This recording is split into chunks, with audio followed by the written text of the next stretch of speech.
Okay, so I am so excited to have you here. I know about the Henry Tudor Society. I found you, and then Melita suggested that I contact you for this. So I'm just super excited. So I'm just going to go ahead and introduce you, and then we'll just get into the questions, and you can start talking, huh? So Nathen Amin grew up in the heart of, now you're going to have to pronounce this for me, Carmarthenshire. Carmarthenshire. There you go, West Wales, and has long had an interest in Welsh history, the Wars of the Roses, and the early Tudor period. His book, Tudor Whales, was released in 2014, was well received, followed by a second book called York Pubs in 2016, and his third book, the first full-length biography of the Beaufort family, The House of Beaufort, was just released in 2017, and it's an Amazon #1 bestseller for the Wars of the Roses. That's so cool. And he's currently working on his fourth book, Pretenders to the Tudor Crown, for release in 2019. He's the founder of the Henry Tudor Society, and he is featured discussing the Tudors on BBC radio and television, as well as print and online media across the UK. And he has a degree in business and journalism, and he now lives in York, and he works as a technical writer. I'm so glad you're here. And also, you have to go to his website, because there's a picture of you with Lucy Horsley. I have to pull that up.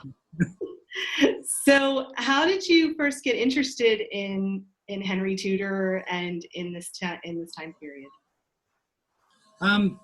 Well, I'm a person who tends to get obsessed with things. So in my mid-20s, I think I went through various periods where I was obsessed with the history of the mafia, the Jack the Ripper murders, and I think I stumbled across a book in about 2009 by David Starkey. I think it was Henry the Virtuous Prince. I think I just picked it up in a bookshop, and David Starkey's obviously quite an easy read to follow as an author. So I read that book, and then I picked up a second book, a fiction book. I think it was the autobiography of Henry VIII by someone George. I'm sorry, I can't remember. Margaret George. Margaret George. Obviously, the autobiography, it was clearly a fiction book, but it was fantastic. The detail of that book, I mean, it's ballistic. It's gripping story. I mean, who isn't gripped by the story of Henry VIII? This kind of king who turned into a tyrant after being this Renaissance prince early in his reign. So as somebody who gets kind of obsessed or latched onto a topic very easily, it was the Tudors' turn. It's probably the first obsession I've had that it's just carried on. So I guess here we are almost 10 years later, and I'm still going. Mm-hmm. But yeah, it's pretty much David Starkey's books. Yeah. At my mid-20s. Yeah. So then tell me about Tudor Whales and how you wrote Tudor Whales and how you put that together, and a little bit about Tudor Whales. I mean, the one thing I've missed out probably earlier is that the other obsession, shall we say, I had was Welsh history. I live in West Wales, which is an area steeped in, the mythological, legendary Welsh princes and kings, your King Arthurs and so on. I've always enjoyed learning about the Welsh princes of the medieval period, the rebellion of Owain Glyndwr. It's always been something that's kind of been, us Welsh, we're proud of Welsh, and we love studying our history. Then, of course, came the Tudors. So on one hand, I'm reading all these historical books about the Welsh princes. On the other hand, I'm reading the Tudors. And then somewhere I picked up, Henry VIII's dad was born in Wales. Let's check. Oh, no, he's born in Pembroke, not so far from where I'm from. My ancestors, in fact, are Pembroke folk. And then you start digging a little bit deeper, and before long, the two have merged. So my Welsh history and my Tudor history have merged into one obsession. Mhm. I'm doing a bit of searching, trying to find some more books about the Welsh Tudors, and there are none. I mean, the one book that I came across was The Making of the Tudor Dynasty by Ralph Griffiths and R.S. Thomas, written in 1985, I believe. And that's a fantastic book. Again, it's written very in a simple manner, easy to follow narrative. But that was it. There's nowhere else to go. We've got one book. We've had a little bit of a tantalising insight into the fact that the Tudors are Welsh and nothing else. So I wrote the book that I wanted to read, pretty much. It's as simple as that. I do have to thank Susanna Lipscomb because I kind of ripped her off a little bit in that she wrote, obviously, that book, the Visitor's, the Companion Guide to Tudor England. So I kind of wrote a blog that was kind of the Visitor's Companion Guide to Tudor Wales. Because bit by bit, as I was visiting all these sites, I did start to notice that there was actually Tudors around in Wales. Up until that point, I was visiting Hampton Court. I was visiting, Stratford upon Avon. Then you obviously got Hever Castle and so on. But then I noticed, well, we've got Pembroke Castle, a Tudor location. Carmarthen Castle, Edmund Tudor died there. Lamphey Bishop's Tenby, which was the town of Jasper Tudor, and so on. One by one, they slowly started adding up. So I wrote a blog. It was a couple of thousand words, nothing major, just a couple of paragraphs for each location. And my publisher noticed it, and that's where they then, would you like to kind of explore this a little bit bigger, with a little bit of a nudge, I did it. And that's where Tudor Wales came from. So, I ripped off Susanna Lipscomb a little bit. And I pretty much wrote the book that I wanted to read. Yeah. And there we are. So what are the best places to visit to get Tudor Welsh history? Like you mentioned, Pembroke and Tenby. Yeah, I mean, in my opinion, I'm a little bit biased on the one hand that I am from West Wales, so I obviously think it's the greatest place in the world. But nobody can discount the fact that there's so much Tudor history there. And I've long started campaigning that it almost should be regarded as Tudor country, if you want. I now live in York, and I used to read between the two places. And you'd pass through a Warwickshire, for example, and Warwickshire would have on their signs Shakespeare County. You'd go to Nottinghamshire, Robin Hood County. And I always said Pembrokeshire needs to have those road signs changed to be called Tudor County, because they've got everything. I mean, just the places I mentioned earlier. We could start off with Carmarthen Castle, for example. It's just outside Pembrokeshire in Carmarthenshire. That's where Edmund Tudor died in November 1456. We've got Pembroke Castle, obviously where Henry Tudor was born. Lamphey Bishop's Palace, where he may have been conceived. Tenby, Jasper Tudor's town. And then we also have St David's Cathedral, which is where Edmund Tudor's tomb eventually ended up. So in a very short drive of maybe 20, 30 miles, you've got all of these locations, and also Carew Castle, which has just popped to mind, which was the home of Sir Rhys ap Thomas, considered the kind of Hampton Court of Wales, if you want. So yeah, I've always wanted everyone to get down the M4 motorway from England and come straight into West Wales, because there's some gems that are down there that people have yet to discover. And now, of course, we have the Henry Tudor statue down there. So just another reason for people to come on down. Cool.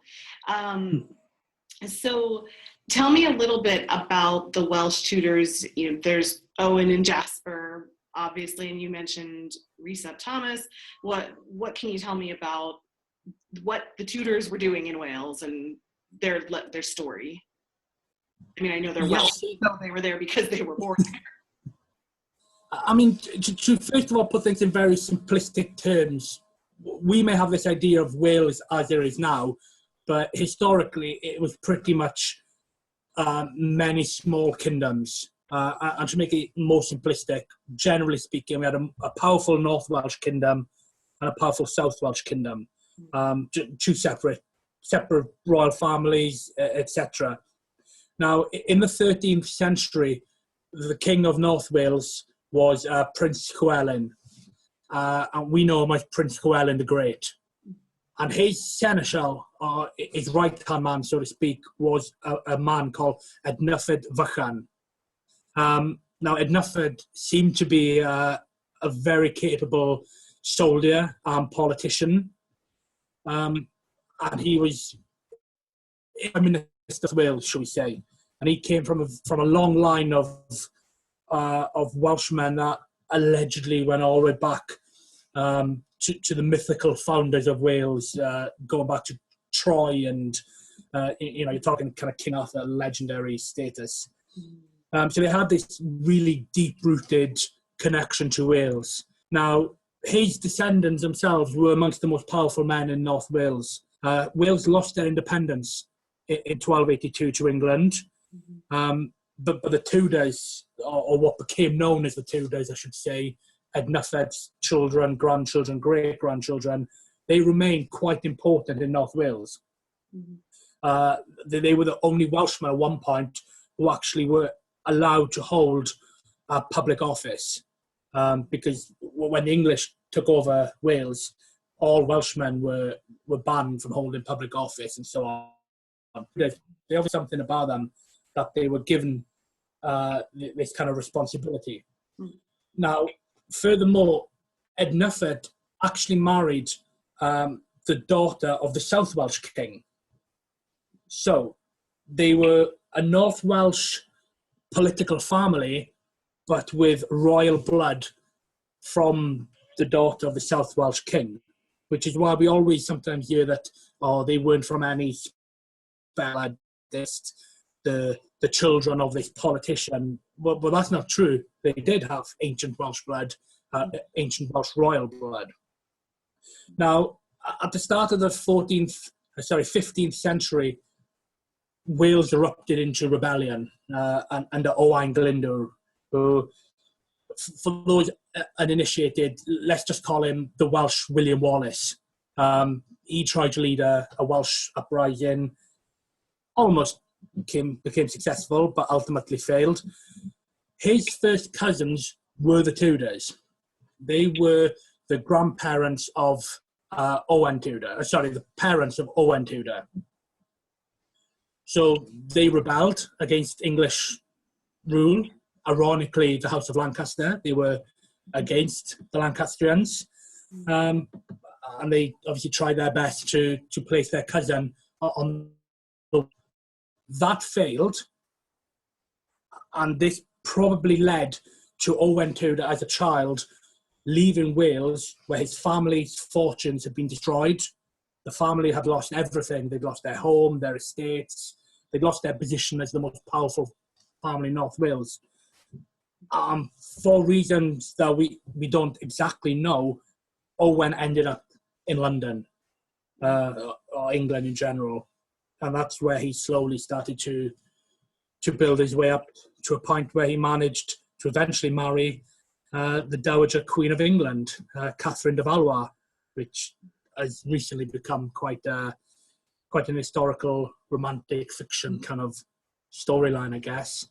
Yeah. But yeah, I mean, those Tudors, they were always knocking about. We sometimes hear that Henry Tudor was born to this low, nothing Welsh ancestry, but it's rubbish, I'm afraid. It's slander, it's maligning his background, because they came from the ancient Welsh royal blood of these islands, which, if you speak to certain Welsh people, they would argue is far more prestigious than the English royal blood or the French royal blood, and so on.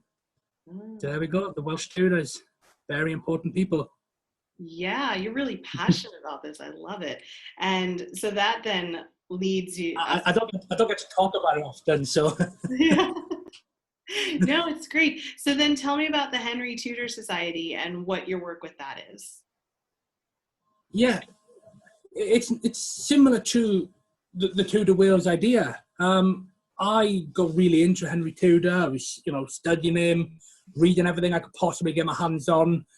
I'm 31. I'm a child of social media, so it's all well and good having the books and stuff.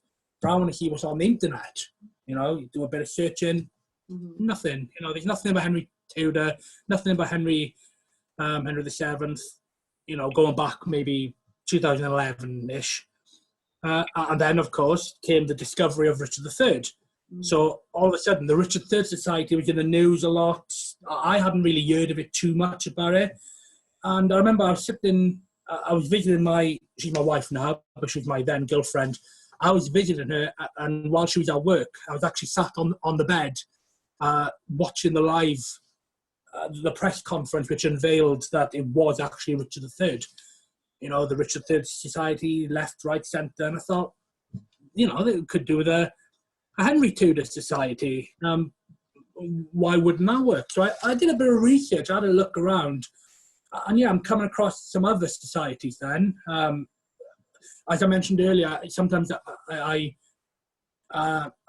look into the Jack the Ripper murders. And there's a society that studies that called the Whitechapel Society. And they're fantastic. They put on these great conferences, monthly talks in the East End of London. Me and my wife, we've been to quite a few of them. But a great kind of social events, education events. So I thought, societies are definitely they're definitely out there. So let's set one up. So it's Facebook. A couple of minutes later, Henry Tudor Society, and then the likes started coming in.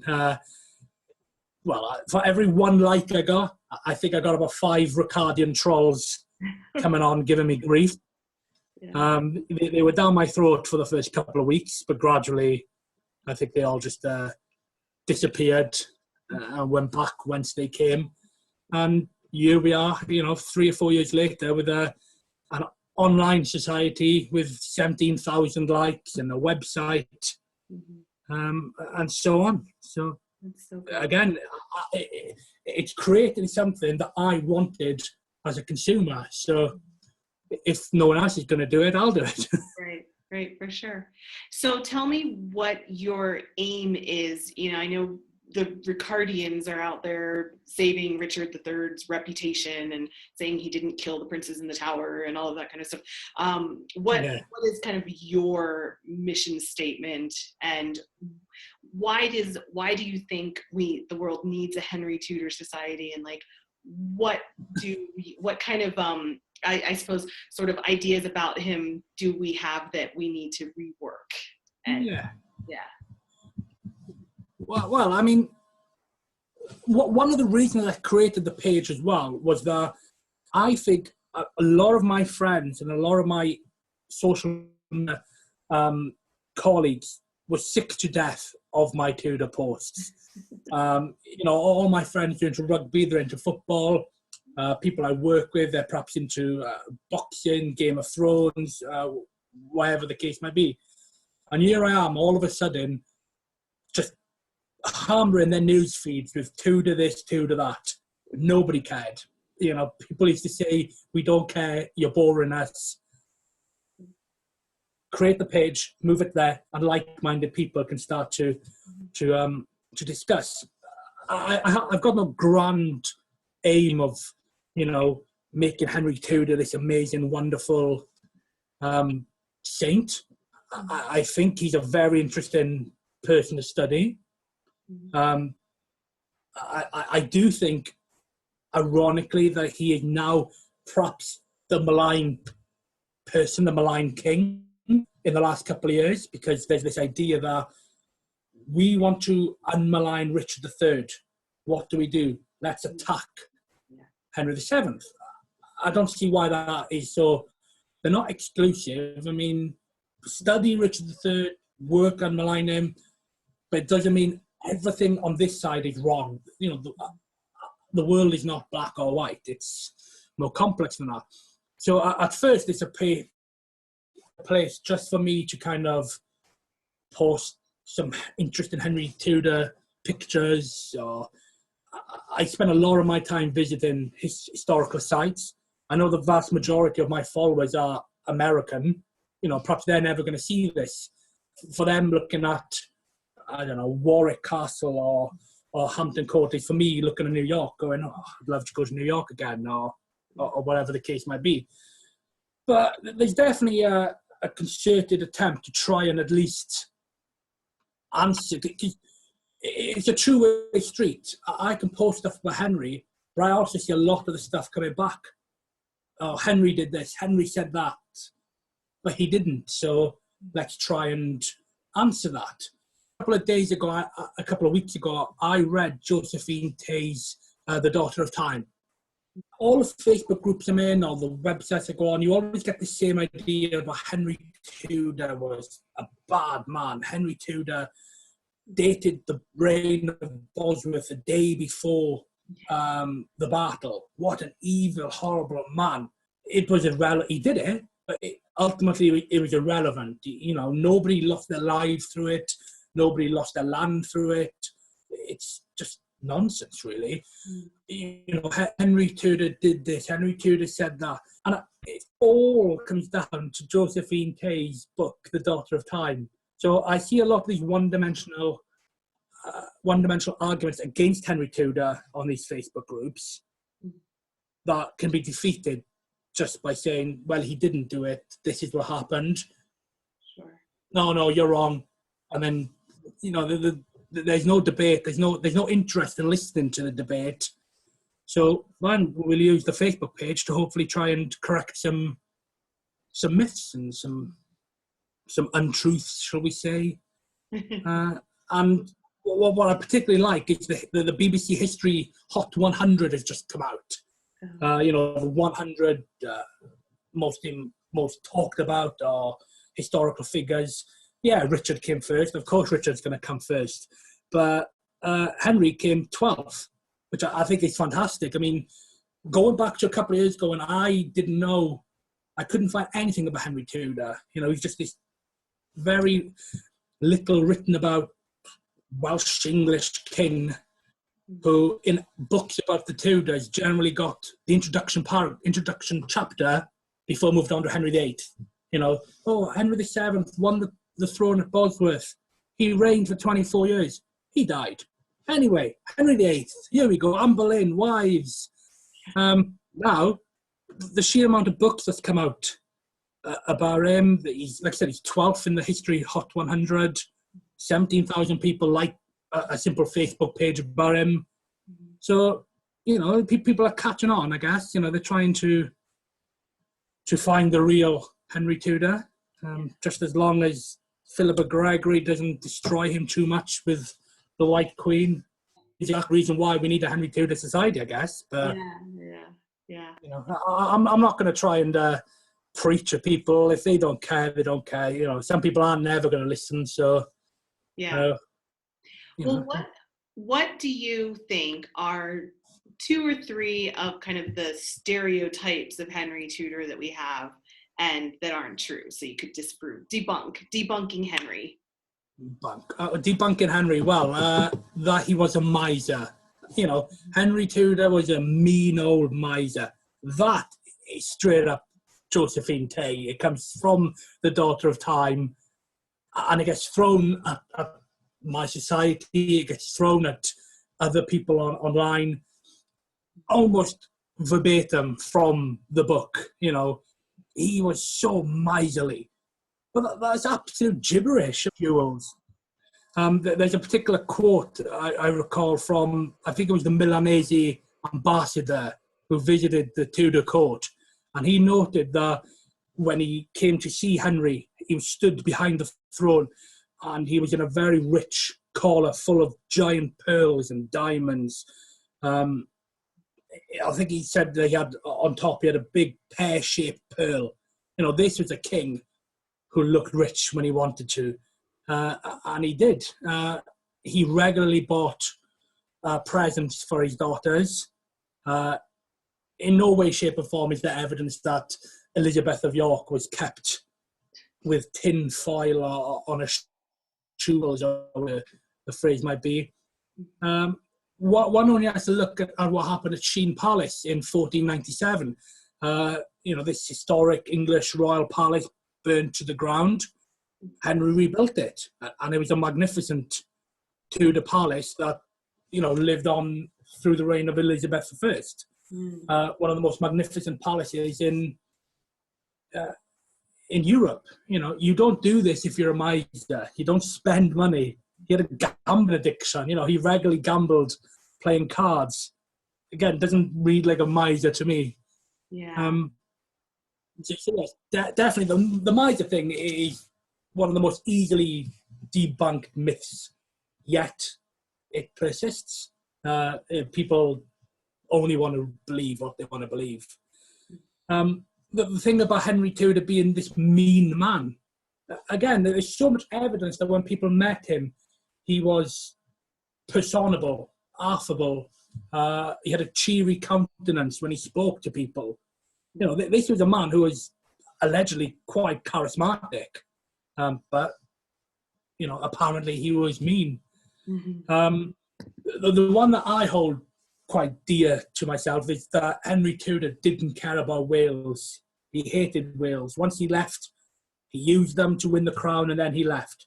But again, the evidence is overwhelming that Wales meant something to him. We would like, in this day and age, to try and understand his idea of Welshness and how we understand it. But we have this myth that Henry Tudor didn't care about the his Welsh ancestry, but he had a Welsh dragon on his coat of arms. He was the first English monarch himself to actually issue a proclamation where he was known as the King of England and of France, the Lord of Ireland, and Prince of Wales. No other English king ever called themselves the Prince of Wales. He obviously dropped that when Arthur took on the title. St. David's Day, for example, he was the first king of England who commemorated St. David's Day on the 1st of March. All of his Welsh soldiers in his employ, he gave them leeks, stereotypical, and he gave them money for their feasts.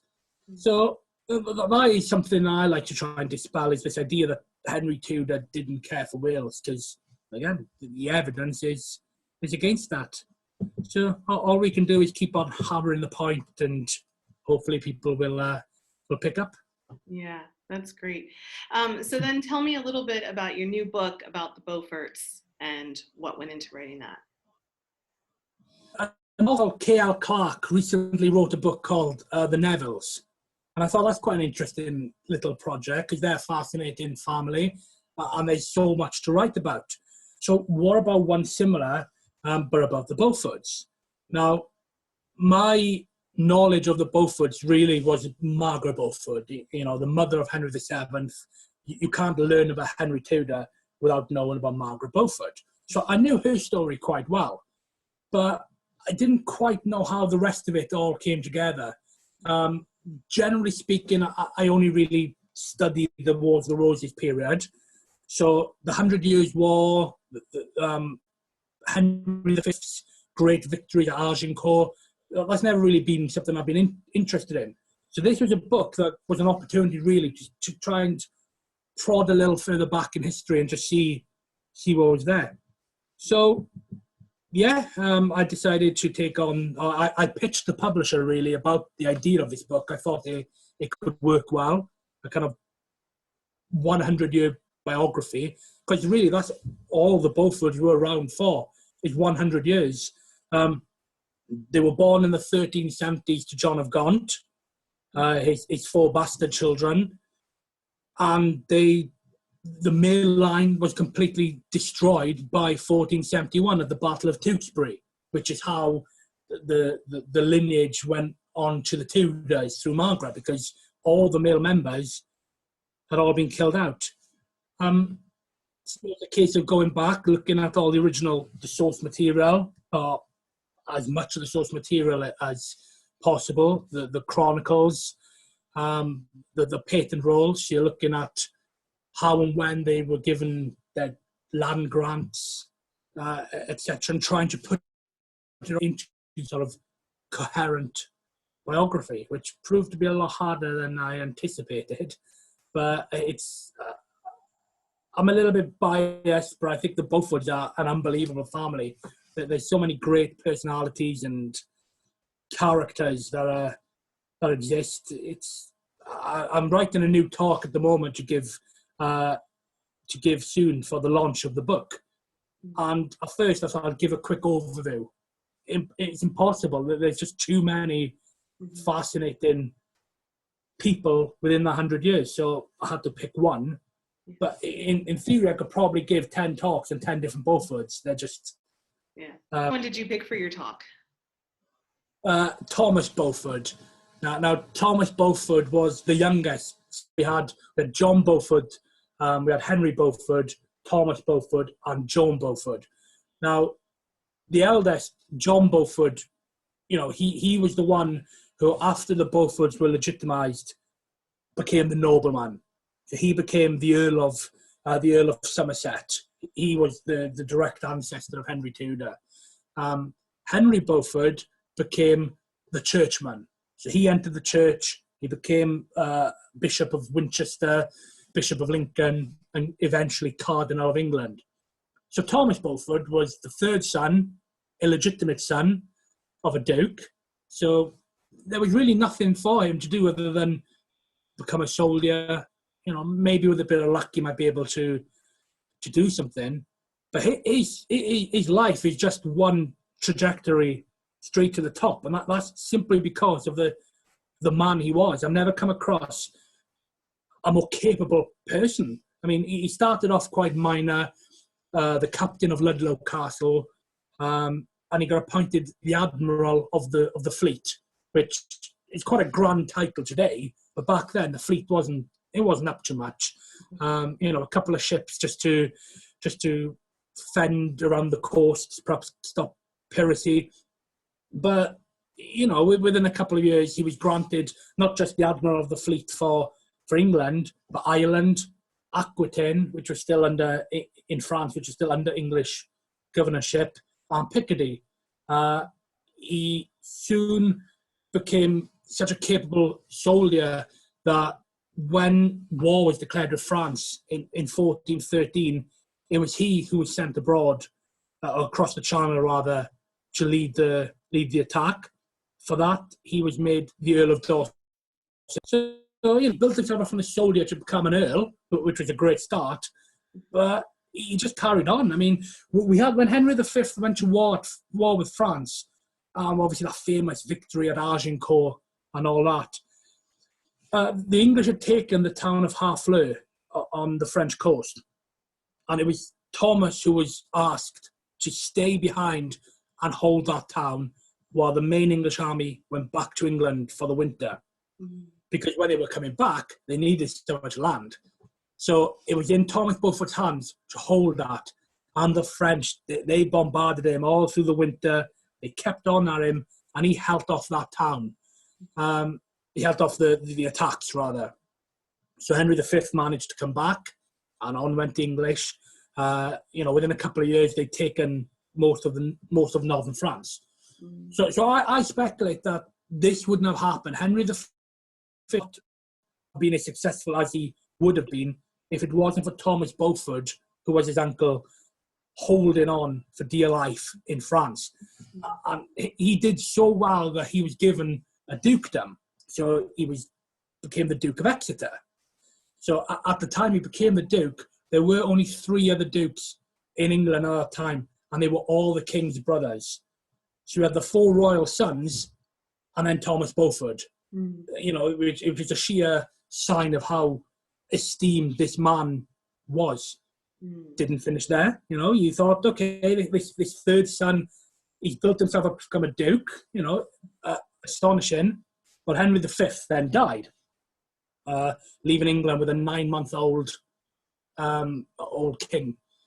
Who better to entrust this child than to Thomas Beaufort? So he must have had something about him V thought, I've got my brothers, I've got, Cardinal Beaufort, you got all these great men in England at the time, but it's Thomas Beaufort who gives this son over.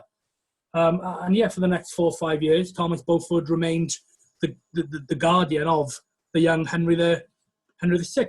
And it's a shame, really, that he died when the young Henry VI was about 5 or 6 years old. Because if he had managed to perhaps live on, and knows what he may have been able to do with that child king. Because, as we know, Henry VI went on to become, a very weak and inefficient king. Mm-hmm. So it's one of them great what ifs. What if Thomas Beaufort lived on? But I just find him a fascinating character. I think he's probably the most underrated member or underrated person in the 15th century. I mean, and the people around him, including two Lancastrian kings, Henry IV and Henry V, they really trusted him. They put everything in his hands, and he never let anybody down. But alas, we don't really remember him today. He's not really a known person. But until this is going to make him known.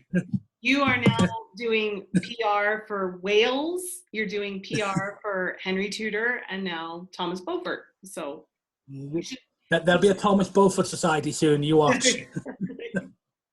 That's great. So tell me about your future projects then, about the new book and you tell me. It's not really something I've kind of announced too much so far because I'm still trying to push the Beauforts. But the book is already underway. I'm about 4 chapters in. Its working title is Pretenders to the Throne, or Pretenders to the Crown, or something of that ilk. It's going to be the story of Lambert Simnel and Perkin Warbeck, the two guys who tried to take Henry Tudor's throne. Now, I'm going to try not to get bogged down in the whole Princes of the Tower. I'm not massively interested in trying to speculate, were they the princes in the tower, did they survive, because we don't know. I'll leave that to other authors to investigate. My personal feelings are we don't know, we're never going to know. It's a mystery. There doesn't appear to be any evidence out there to support theories, etc. Not so much who Lambert Simnel was, but what did he do? What were the causes and effect of his rebellion in 1487? So who were the main characters? What was Henry Tudor doing when these people were trying to invade his country? Mm-hmm. So Francis Lovell, Richard III's great friend, who was the man behind these rebellions. Mm-hmm. Why was he behind them? And what did he achieve? The Battle of Stoke Field in 1487, which is the last ever battle of the Wars of the Roses, not Bosworth, as most people think. What happened? Where did the two armies come from? Where did they fight? So the book is going to be the story about these pretenders and what exactly happened, without trying to get bogged down too much on the mystery and who they were.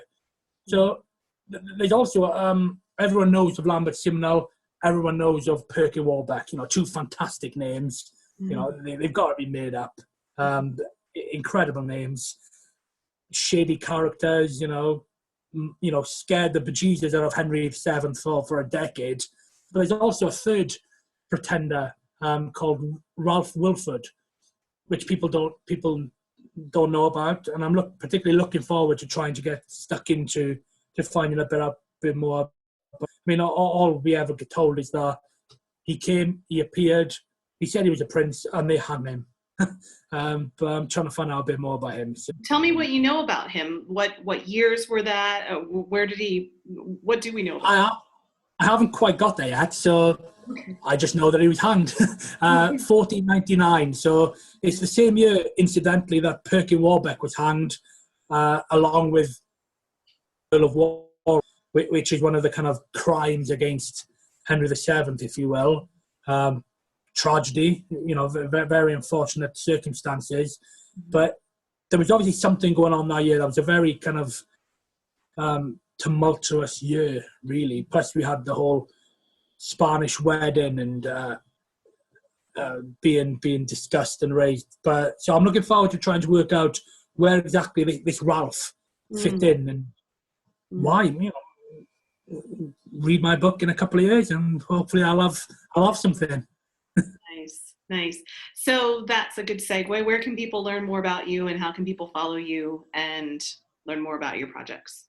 The Henry Tudor Society Facebook page is obviously a start. You know, it's very difficult to kind of sometimes try and separate the two things. You know, I do sometimes try and, you know, the society says this, the society says that, but it's hard to get away from the fact sometimes that it is actually me. So if you're following the society, you'll definitely come across quite a bit about what I post. I've recently set up an author page on Facebook. So I think it's down as Nathen Amin author, which has proven actually to be quite enjoyable. I always felt perhaps it was a bit, you know, a little bit vain or a little bit narcissistic, really, because who am I? You know, why is anyone going to want to like my page? And but yeah, you know, it's been a good start. I put a video on the other night, and it's getting a bit of attention. So because I got 4 cats, so one of the cats kind of got in the way. Okay. So yeah, definitely. I mean, you know, we are a social media generation these days. So I do have a website, but I think the way the world is going, websites are perhaps going to become more landing pages as people move on to Facebook and Twitter, or podcasts even, which is another way to get to hear us. Yeah, for sure. Well, thank you so much for, is there anything else you want to talk about? Is there anything else you want to plug? No, not really. Just remember, you know, Henry Tudor, he was not a miser, and come to Wales. There's plenty of Tudor sites. Okay, perfect. Well, thank you so much for this. And no problem.